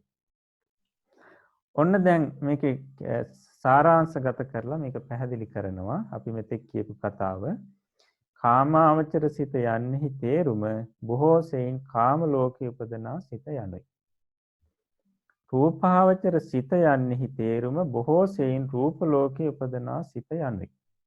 ඊළඟට අරූපාවචර සිත යන්නේහි තේරුම බොහෝ සෙයින් අරූප ලෝකෙහි උපදනා සිත යනුයි. ලෝකෝත්තර සිත යන්නේහි තේරුම ලෝකේ ඉක්මවා වූද ඉක්මවන්නා වූද ලෝකේ ඉක්ම සිටියා වූද සිත යනුයි. ඒතකොට මෙතන බොහොම පැහැදිලිව මේක දක්වලා තියෙනවා. කාමාවචර සිත කියන එකේ තේරුම බොහෝ සෙයින් කාම ලෝකේ උපදනා සිත කියන එක. රූපාවචර සිත කියනකොට බොහෝ සෙයින් රූප ලෝකේ උපදනා සිත. අරූපාවචර සිත කියනකොට බොහෝ සෙයින් අරූප ලෝකේ උපදනා සිත. ඒතර ලෝකෝත්තර සිත කියනකොට ඔන්න මතක තියාගන්න ඕනි ලෝකේ ඉක්මවන්නා වූද ලෝකේ ඉක්ම සිටියා වූද සිත කියන එක තමයි ලෝකෝත්තර සිත කියන එකේ අර්ථය. හොඳයි. ඊළඟට පැහැදිලි කරනවා කාමාවචරාදී සිත් තවත් ක්‍රම වලින් බෙදනු ලැබේ. ඒකට අපි ඉගෙන ගත්තා කාමාවචර සිත, රූපාවචර සිත, අරූපාවචර සිත, ලෝකෝත්තර සිත කියලා. එතකොට මේ කියපු හතර නැවත ක්‍රම වලින් බෙදෙනවා. කාමාවචර සිතත් නැවත ක්‍රම කීපයකින් බෙදලා දක්වනවා. රූපාවචර සිතත් එහෙම දක්වන්න පුළුවන්. අරූපාවචර සිත දක්වන්නත් පුළුවන්. ලෝකෝත්තර සිත දක්වන්නත් පුළුවන්. එතකොට පැහැදිලි කරන්නේ බෙදන ක්‍රම ඒ තැන්වලදී දැනගත හැකි වනු ඇත. ඒ නිසා ඒ බෙදෙන්නේ කොහොමද කියලා දැන් අහන්න එපා. ඒවා ඉදිරියේදී පැහැදිලි කරනවා. ඊළඟට සාමාන්‍ය දැන් අපි මෙතෙක් කියවනේ කාමාවචර සිත, රූපාවචර සිත, අරූපාවචර සිත, ලෝකෝත්තර සිත කියලා. ඒක සාමාන්‍ය සමස්තයක් විදිහට බෙදලා දැක්වුවොත් අර කුඩා ක්‍රම වලින් නැතුව සම්මූලික ක්‍රමයට බෙදලා දැක්වුවොත් මෙන්න මේ විදිහට තමයි එන්නේ.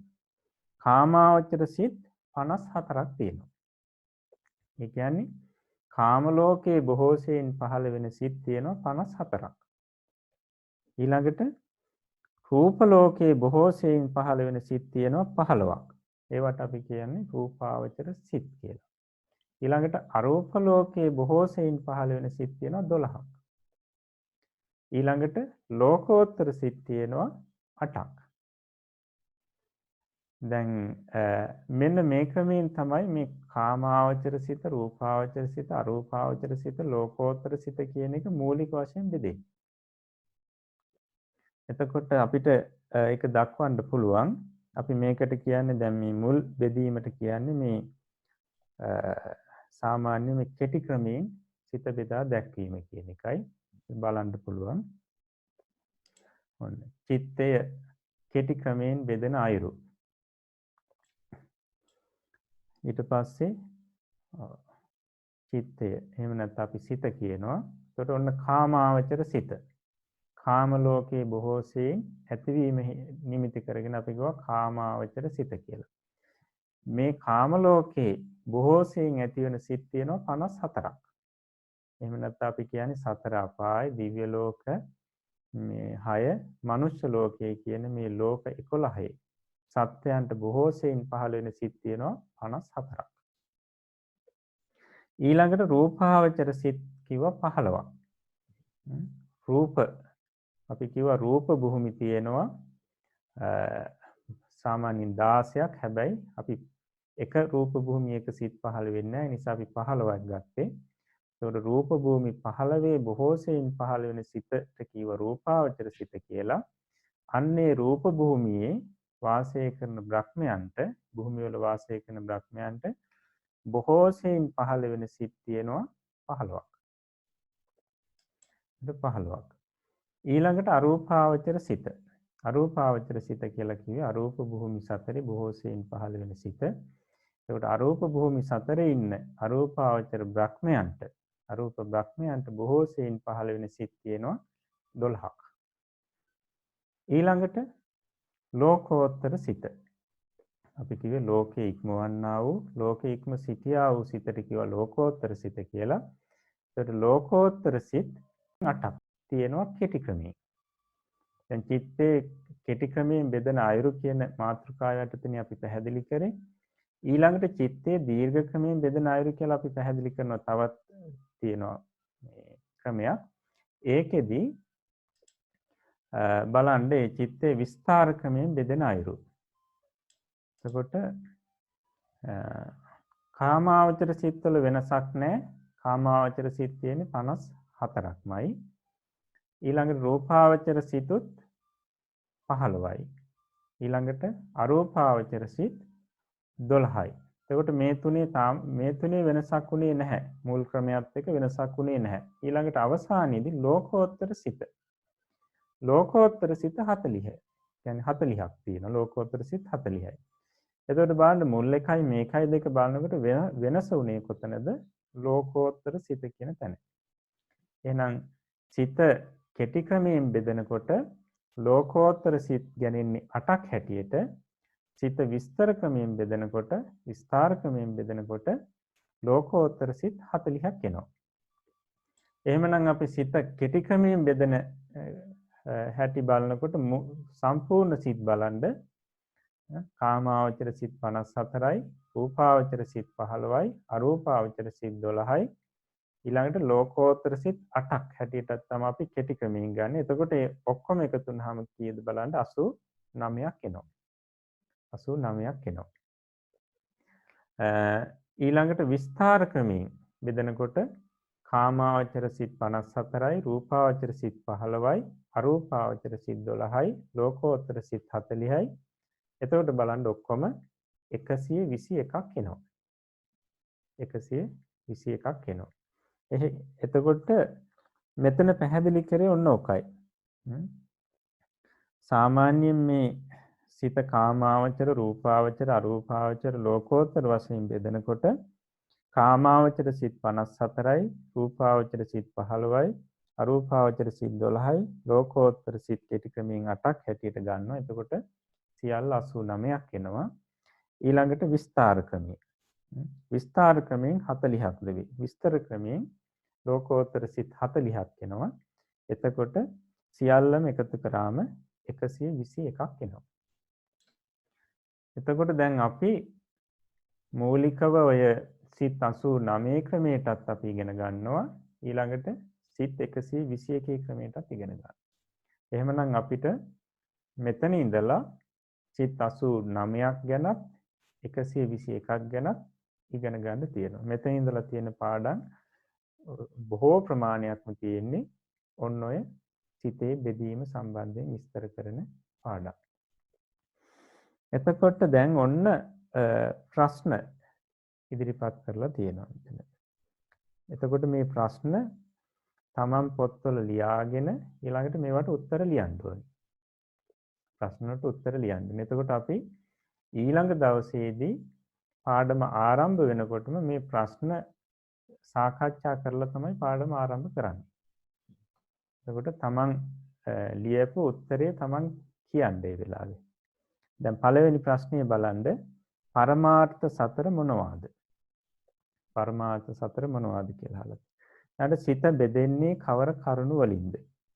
ඊළඟට සිත පළමු කොට බෙදෙන්නේ කෙසේද? 4 කාම භූමිය කුමක්ද? ඊළඟට 5 ලෝකෝත්තර භූමිය යනු කුමක්ද? 6 ලෝකෝත්තර භූමිය ඇත්තේ කොහිද? ලෝකෝත්තර සිත් උපදින්නේ කොහිද? 7 ඊළඟට 8 කාමාවචර සිත යන්නේ තේරුම කුමක්ද? 9 ලෝකෝත්තර සිත යන්නේ තේරුම කුමක්ද? 10 කාමාවචර සිත් කොතෙක්ද? 11 රූපාවචර සිත් කොතෙක්ද? ඊළඟට 12 අරූපාවචර සිත් කොතෙක්ද? ලෝකෝත්තර සිත් කොතෙක්ද? අන්න එතන කියනවා ක්‍රම දෙකෙන්ම කියනු. ක්‍රම දෙකෙන්ම දක්වන්න ඕනේ. සියලුම සිත් ක්‍රම දෙකෙන්ම කියනු. ඒක ක්‍රම දෙකෙන්ම සියලුම සිත් දක්වන්න ඕනේ.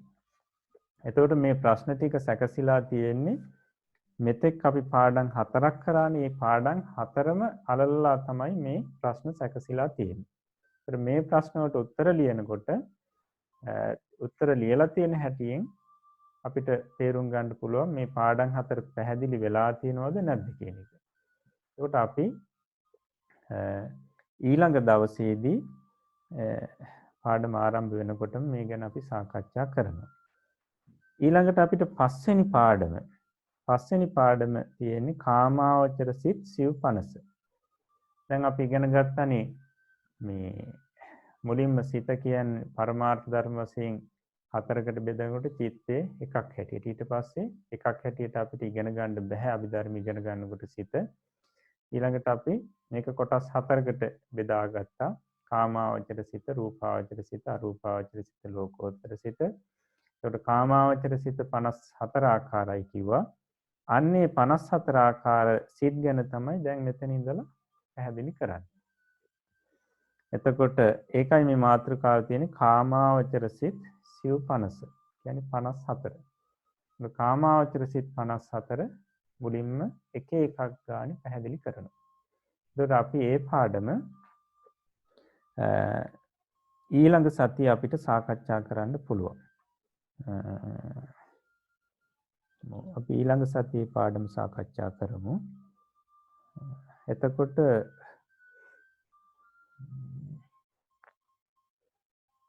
හොඳයි.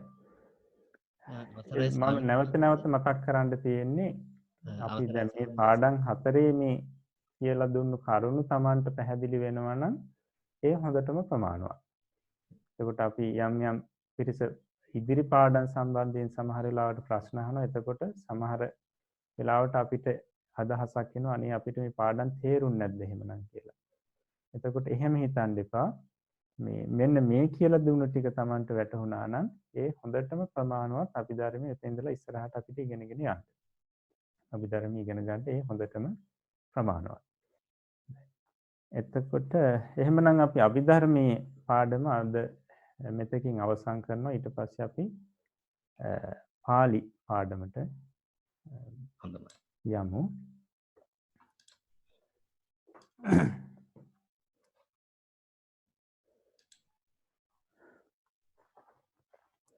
හොඳයි. එතකොට අපි එදා දුන්න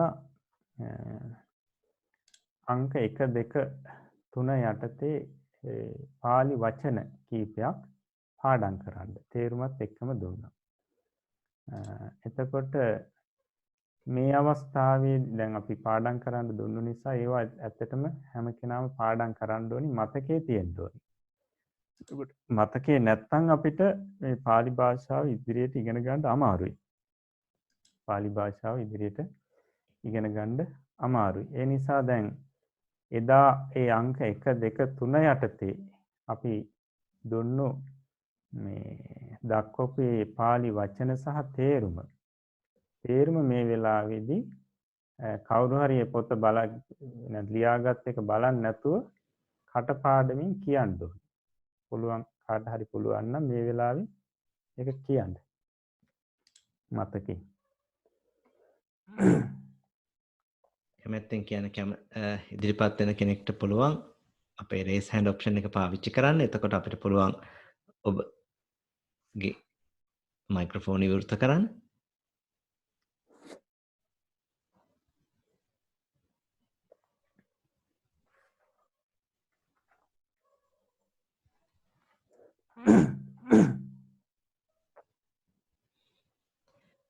හොඳයි. මාලිකා මුදලිගේ මහත්මිය. ස්වාමීන් වහන්සේ මම හිතන්නේ ප්‍රථම පුරුෂ අංක 1 කියලා කියන්නේ. අංක 1 පුරිසෝ පුරිසා පුරිසෝ පුරිසයාතෙම පුරිසෝ පුරිසා පුරුෂයෝ බහුවචන අංක 2 පුරිසං පුරිසේ පුරිසං තේරුම පුරුෂයා අනුක්ත පුරිසේ පුරුෂයන් අංක 3 පුරුෂේන බහුවචන පුරුෂේබි පුරුෂේහි පුරුෂයා විසින් පුරුෂේන කියන්නේ පුරුෂේබි පුරුෂේහි පුරුෂයන් විසින්. හොඳයි. ඒතර තවත් කෙනෙකුට පුළුවන් නම් මේ කියන්න.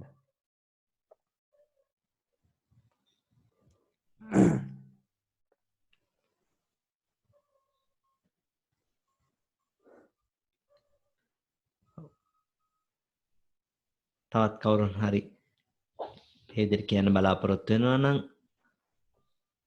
raise hand option එක පාවිච්චි කරලා අපිට මතක් කරන්න.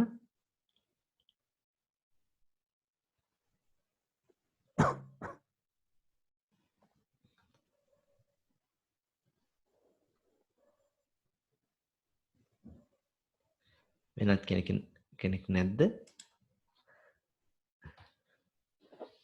හොඳයි.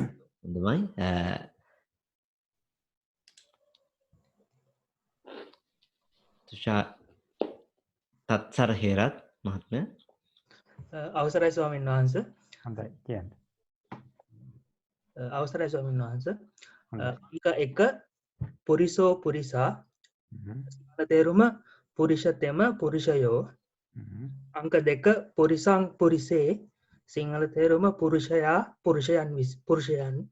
අංක 3 පුරිසේන බහුවචනයේ පුරිසේබි පුරුෂේහි සිංහල තේරුම පුරුෂයා විසින් පුරුෂයන් විසින්. හොඳයි. එතකොට දැන් අපි එදා ඒ දුන්නේ අංක 1 2 3 යටතේ වචන කිහිපයක්. එතකොට මතක තියාගන්න පළවෙනි එක පුරිසෝ ඊළඟට පුරිසා බහුවචනේ. ඊට පුරිසං පුරිසේ පුරිසේන පුරිසේබි පුරිසේහි. හොඳයි. එතකොට මම ඒකත් නැවතයි පැහැදිලි කරනවා. ඊළඟට අද කොටසක් ආයෙ දෙනවා පාඩම් කරන්න. අංක 4 5 6 යටතේ. දැන් ඒකත් දැන් බලන්න පුළුවන්.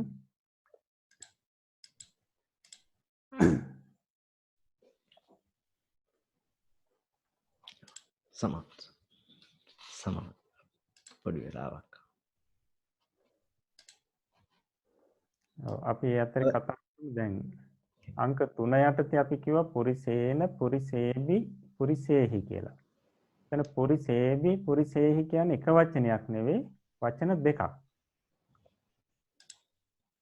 පුරිසේබි කියන්නේ එකක්, පුරිසේහි කියලා කියන්නේ එකක්.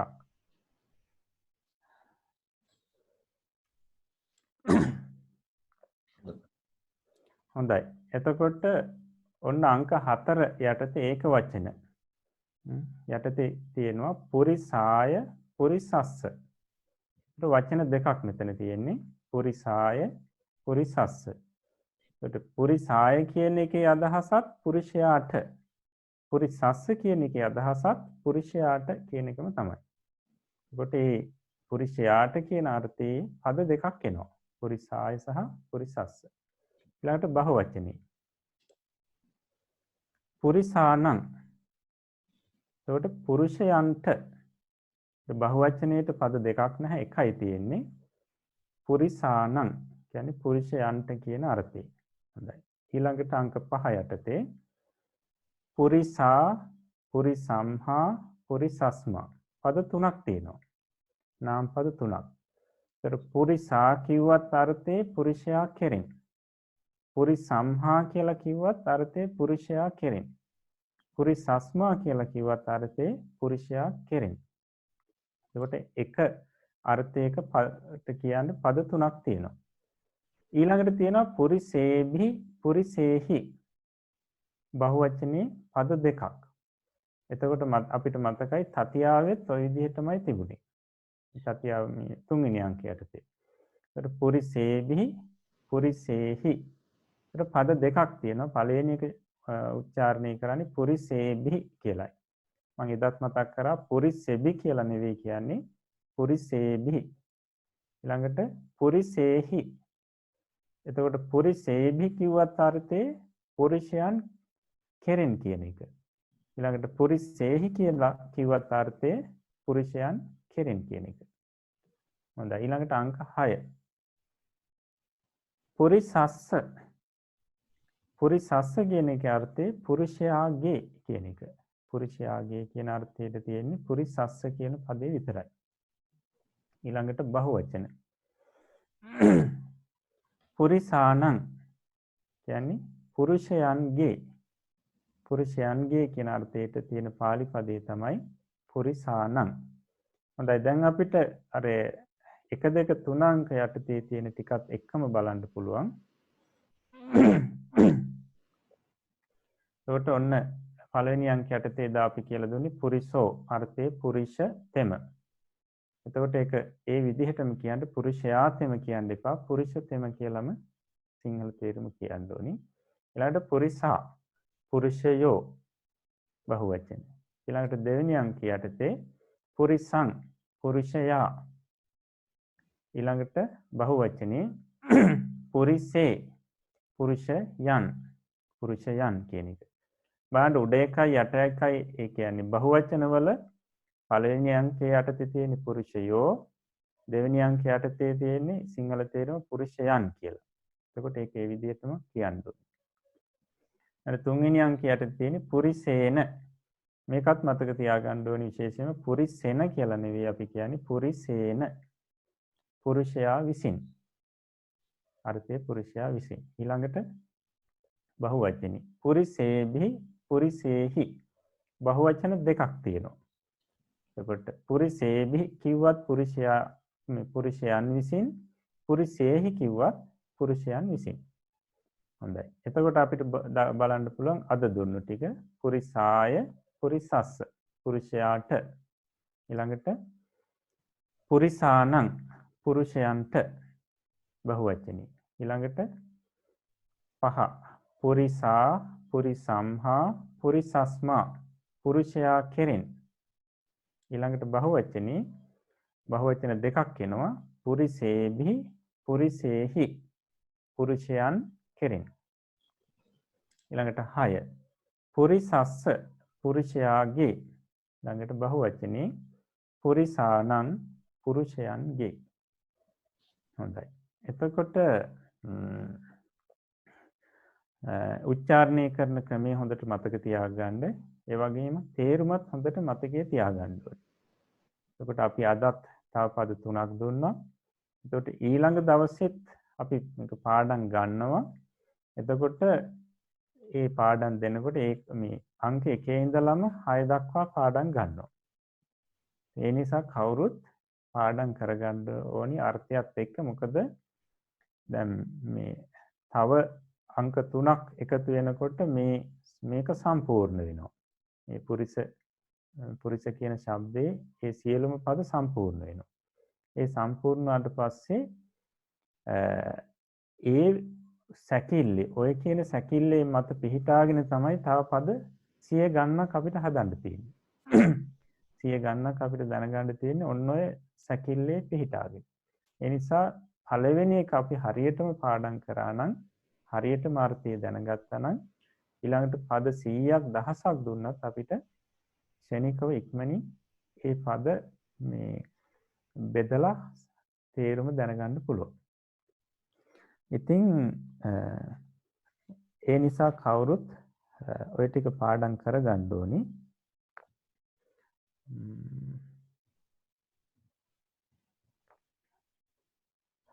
හොඳයි.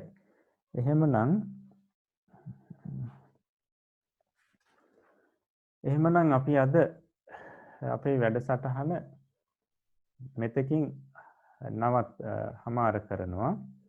ඊළඟට අපිට ප්‍රශ්න අහන්න අපිට අවස්ථාව දෙන්න පුළුවන්. අපි පින් අනුමෝදන් ආදී ඒ ටිකත් සිද්ධ කරලා ඉවරලාම අපි පිරිසට ප්‍රශ්න අහන්න අවස්ථාව දෙනවා. හොඳයි. එහෙමනම් අද දවසේදී අපි මේ අභිධර්මයේ සාකච්ඡා කිරීම ඉගෙන ගැනීම තුළින් ඒ වගේම පාලි අධ්‍යයනය තුළින් අපේ సంతානෙ අපේ කුසල් සිතුවිලි ජනිත කරගන්න යෙදුණා. ඒ රැස් කරගන්න යෙදුණු සියලුම කුසල් සිතුවිලි වල ආනිසංස වශයෙන් හැම දිනාටම නිදුක් නිරෝගී දිගාසිරි සැලසේවා. තව තවත් මේ ධර්මයන් ඉගෙන කියා ගන්නට ලැබේවා. විවේක පසුබිම් විවේක පරිසර සැකසේවා. සෑම සියලු දෙනාටම ප්‍රාර්ථනා පරිද්දෙන් උතුම් බෝධි ඥාන වලින් නිවනින් සැනසෙන්න ලැබේවා කියලා අපි ආශිර්වාද කරනවා. ඒ වගේම අපිට මේ ධර්මයන් කියා දුන්නු ගුරුතුමන් වහන්සේලාටත් හදා වඩා පෝෂණය කරපු දෙමාපියන්ටත් ශාසනික මව්වරු පියවරු සහෝදර සහෝදරියන්ටත් දායක කාරකාදී හැමතෙමත් ඒ වගේම බුද්ධ ශාසනය වෙනුවෙන් කාලීය ධනී ශ්‍රමී කැප කරලා මේ වෙනකොට ගිලන් බවෙන් පසු වෙන හැම දිනාටමත් මේ පින් ජීවිතවලට ආශිර්වාදයක් වේවා. නිදුක් නිරෝගී දිගාසිරි සැලසේවා. සම්‍යක් ප්‍රාර්ථනා මුදුන්පත් වේවා. කෙලවර උතුම් නිවනින් සැනසේවා කියලා අපි ආශිර්වාද කරනවා. ඒ වගේම මේ උතුම් පුණ්‍ය ශක්තිය ශාසන ආරක්ෂක ලෝකපාලක ආත්මාරක්ෂක අල්පේශාක්‍ය මහේශාක්‍ය දිව්‍යතා මණ්ඩලයක් දැක බලා ගනිත්වා. සතුටින් සාදරයෙන් අනුමෝදන් වෙත්වා. සම්බුද්ධ ශාසනයේ සම්බුද්ධ ශ්‍රාවකයන් නිරතුරු ආරක්ෂා කරත්වා. තම තමනුත් ප්‍රාර්ථනා පරිදි උතුම් බෝධි ඥාන වලින් නිවනින් සැනසෙත්වා කියලා අපි දෙවියන්ටත් පුණ්‍ය ආනුමෝදනා කරමු. මිය පරලෝකස්ස පින් බලාපොරොත්තුෙන් පසු වන හැමතත් මේ පින් දැනේවා පෙනේවා. මේ පින් අනුමෝදන් වෙත්වා. සෑම දිනාගේම ජීවිත සුඛී සුවපත් භාවයට පත් වෙත්වා. කෙලවර උතුම් නිවනින් සැනසෙත්වා කියලා අපි පුණ්‍ය ආනුමෝදනා කරමු. අප හැම දිනාටමත් මේ උතුම් පුණ්‍ය ශක්තිය සතර මාර්ග සතර ඵල පිළිවෙලින් උතුම් නිවනින් සැනසෙන්නටම හේතුපනිශ්‍රේ වේවා කියන ප්‍රාර්ථනාව ඇති කරගෙන මං කීවට පසුව මේ වාක්‍යය කියමින් නිවන් සුව ප්‍රාර්ථනා කරමු. ඉදම්මේ පුඤ්ඤ කම්මං ධම්මේ පුඤ්ඤ කම්මං ආසවක්ඛයා වහං හෝතු ආසවක්ඛයා වහං හෝතු සබ්බ දුක්ඛා පමුංචතු සබ්බ දුක්ඛා පමුංචතු මාගේ මේ පුණ්‍ය ධර්මය මාගේ මේ පුණ්‍ය ධර්මය මාර්ගඵල නිවන් පිණිසම මාර්ගඵල නිවන් පිණිසම හේතු වේවා හේතු වේවා වාසනා වේවා වාසනාව වේවා. සාදු සාදු. අද දවසේ පෞරාණික තේරවාදය ත්‍රිපිටක අධ්‍යයන වැඩසටහනෙහි මේ සිව්වෙනි පාඩම සඳහා අපට මාර්ගෝපදේශකත්වය සපයමින් ආචාර්යත්වය සපයමින් නිවැරදිව නිසි ලෙස අනුපිළිවෙලින් බොහොම සරලව නමුත් ගම්භීරාර්ථයෙන්ම ඒ ලෞතර බුදුරජාණන් වහන්සේ විසින් මහා කරුණාවෙන් දේශනා කරන්නට යෙදුනා වූ ඒ ත්‍රිපිටක ධර්මයේ ඉගැන්වීමේ සතරවන පාඩම අභිධර්මයේ සතර පරමාර්ථ ධර්ම වල චිත්ත කාණ්ඩය විස්තර කර දීමේ කටයුත්ත අපේ ගෞරවනීය ස්වාමින් වහන්සේ විසින් බොහෝමත්ම කරුණාවෙන් බොහෝමත්ම ඕනෑකමින් බොහොම මෙත් සිතින් යුක්තව සිද්ධ කරන්නට යෙදුණා. ඒ නිසාවෙන් මේ උතුම් වැඩසටහනට සහභාගී වෙලා මේ ලෞතර බුදුරජාණන් වහන්සේ නමකගෙන් මේ ලෝකයට වැඩමවා වදාරන්නට යෙදෙන මේ උතුම් ධර්මය දෙසවනින් අසාගෙන සිත්හි දරාගෙන හදවත් තුල චිත්ත සංතාන තුල සෝමනස්සාදී සිතුවිලි පහල කරගත්තා වූ ඔබ සෑම සියලු දෙනාටම විසින් ජනිත කරගත්තා වූ සියලු කුසලයන් අප ඔබ සෑම සියලු දෙනා විසින් ජනිත කරගත්තා වූ කුසල ධර්මයන් අපි ගෞරවනීය ස්වාමීන්ද්‍රයන්න් වහන්සේගේ නිදුක් නිරෝගී භාවය පිණිස උන්වහන්සේගේ චිර ජීවනය පිණිස තව තවත් උන්වහන්සේගේ ධර්ම ශක්තිය ධර්මඥානයේ දියුණු පමුණු වීම පිණිස හේතුපනිශ්‍රය වේවා. උන්වහන්සේ විසින් සිදු කරන්නට යෙදෙන්නා වූ මේ ශාසනික වැඩපිළිවෙල සම්බුද්ධ ශාසනයේ චිරස්ථිතිය පිණිසම හේතුපනිශ්‍රය වේවා. ඒ වගේම මේ උදාාරතර කුසලානුභව බලයෙන් අපගේ ගෞරවනීය ස්වාමීන්ද්‍රයාණන් වහන්සේට ප්‍රාර්ථනීය බෝධියකින් උන්වහන්සේගේ නිර්වාණ ධාතුව සාක්ෂාත් කරගන්නට මේ උදාාරතර කුසලය උන්වහන්සේට පාරමී කුසලයක්ම වේවා කියන සිතින් යුක්තව සාදුකාර පවත්වමින් අපි ගෞරවනීය ස්වාමින් වහන්සේට පින් අනුමෝදන් කරමු.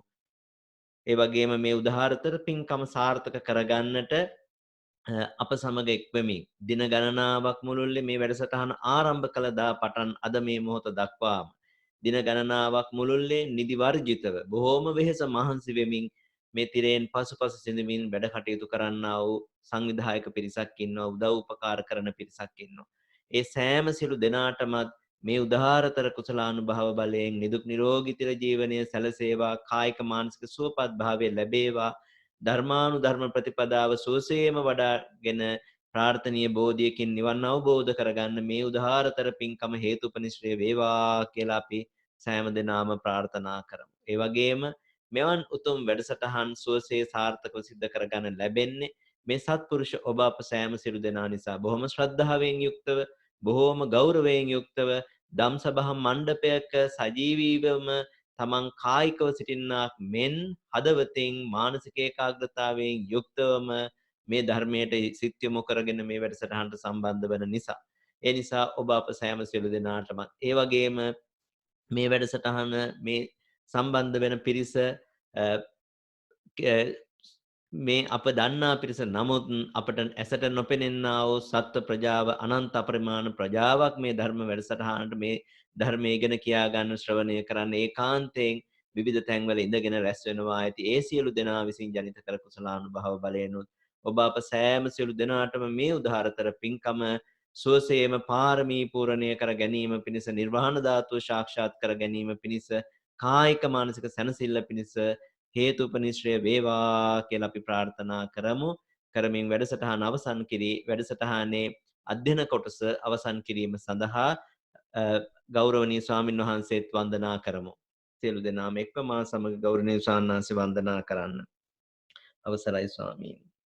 ඕකාස වන්දාමි බන්තේ හවතු මයා කතං පුඤ්ඤං සාමිනානුමෝදිතබ්බං සාදු සාදු අනුමෝදන්. සාමිනා කතං පුඤ්ඤං මයිහං දාතබ්බං සාදු අනුමෝදිතබ්බං.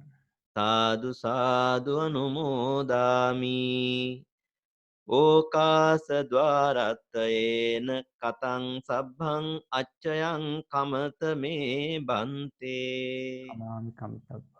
සාදු ඕකාස කමාමි සුඛී බන්තේ. හෝතු නිබ්බාන පච්චය හෝතු සබ්බ දුක්ඛා පමුඤ්චතු.